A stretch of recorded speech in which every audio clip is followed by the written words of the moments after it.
Everybody, I'm Dr. Sabril Bennett in New Century Journalism. That's what Belmont University New Century Journalism program, and this is our second speaker in our Social Media Madness series. Yay! We're really excited because there are a lot of technological startups here in Nashville. Many people aren't aware of them, and so we're very fortunate that the leaders in our tech community have agreed to come speak with us throughout this semester. So Marcus Whitney is our second speaker. He is a co-founder of Moontoast and one of the original starters of MyEmma. And I know some Belmont grads work at MyEmma, so that's a good thing. But I'm going to let Marcus introduce himself in his own way. On Twitter, he's at Marcus Whitney. So if you want to tweet, please feel free to tweet away. Good morning. Monday morning. Not enough coffee. All right. So the title of this session is Get Engaged Without a Ring.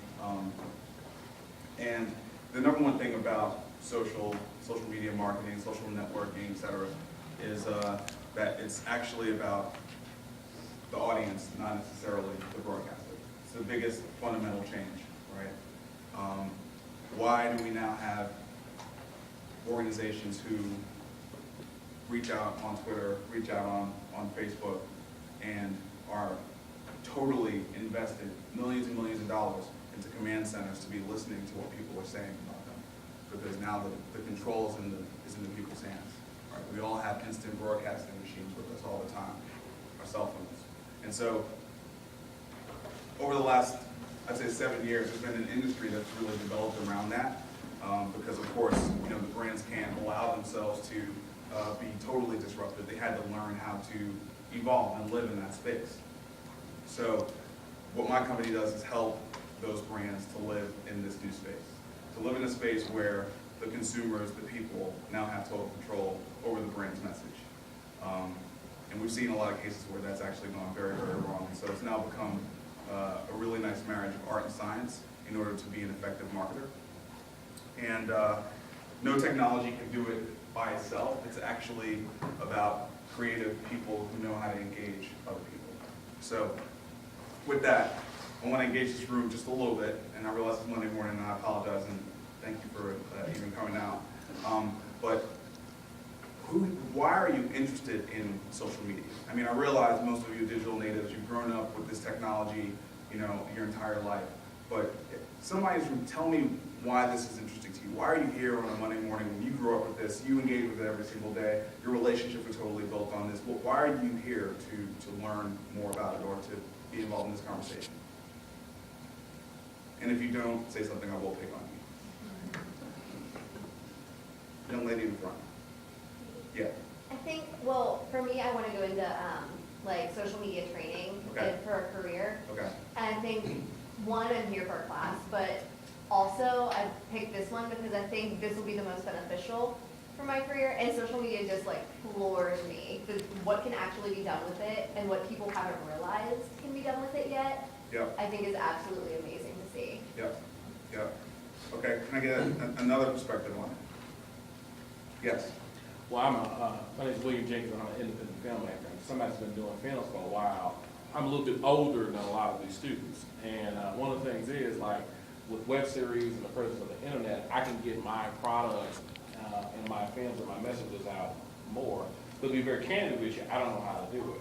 But the fact that you're able to do it, and people like Ross have been able to do it, I need to know more about it. And to be honest with you, be connected more with this generation as far as getting internships and finding people who help me do that. So Yep. I just want to be in on the conversation. Got it. Okay, can I get one more? Maybe one more different perspective? Those two were good. Somebody here feel they weren't represented by those two perspectives? You. Yeah, behind you. Yeah. I guess my biggest interest would be that I've grown up with it most of my teenage life. So I just kind of used to it. I'm not really invested in it personally. Yeah. But I mean, it's kind of it's a natural thing. Having a Facebook or Twitter or something, it's easy way to get in contact with people I don't see anymore. Right. So just curious, I guess. Yeah, okay, all right, that's fair. All right, so we have a little bit of, out of necessity for, being able to run business, somebody who's blown away by what the potential of it is, and somebody who's not necessarily moved by it because now it's just kind of a fact of life. And I think all three of those are very real points of view for how people are looking at social media today and how they're interacting with social media. I want to spend a little bit of time just talking about what my company Moontoast does, just to give you some level of orientation for the perspective that I have. Show you how the actual product works so that you can get an idea and a sense of how brands are starting to really leverage this platform. And then reignite a conversation about that. So, from the perspective of brands, and not to turn down the lights here. Yeah. From the perspective of brands, they look at social as having really rolled out in 3 waves. Okay, the first wave was called listening, and this was when they started realizing that they were losing control of their own brand. All right. So they created these technologies to go out on the web, gather all of the conversations wherever they were mentioned, hashtags, non-hashtags, at handles, on Facebook, and they would start to build what's called sentiment analysis around that. Has anyone heard of sentiment analysis before? Okay.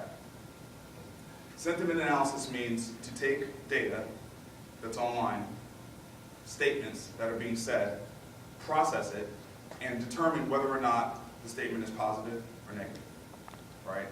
So it's impossible for 1 or 2 or 10 people to sit back and actually process all this data and determine whether or not that people are speaking positively or negatively about your brand. So a lot of technology investment went into this capability of listening to determine whether or not the overall sentiment of how the world felt about your brand on social was good or bad.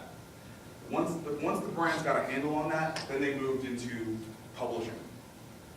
And this is the ability for them to do something that we all think would be very simple, which is push out status updates to Twitter and Facebook, quite frankly, right? Except for it's a much, much bigger deal when it's a brand like Ford who's pushing out those messages.